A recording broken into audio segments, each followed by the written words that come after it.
Как будет по-бурятски испортить свою репутацию? Нырэ хухарха, что буквально означает сломать свое имя.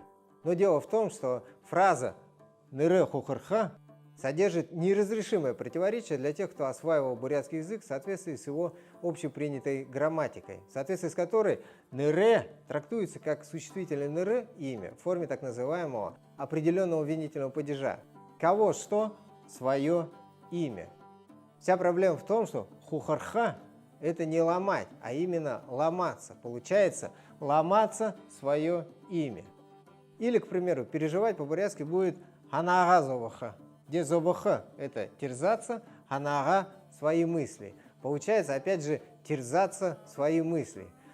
Какая-то несуразица, ведь глаголы ломаться и терзаться с винительным падежом не употребляются. Дело в том, что объяснение логики бурятского языка через грамматику русского – это медвежья услуга, которая заводит пытливого ученика в тупик. Хотите понять, как на самом деле работает бурятский язык? Смотрите наш онлайн-курс «Основы бурятского языка». Ссылка в описании.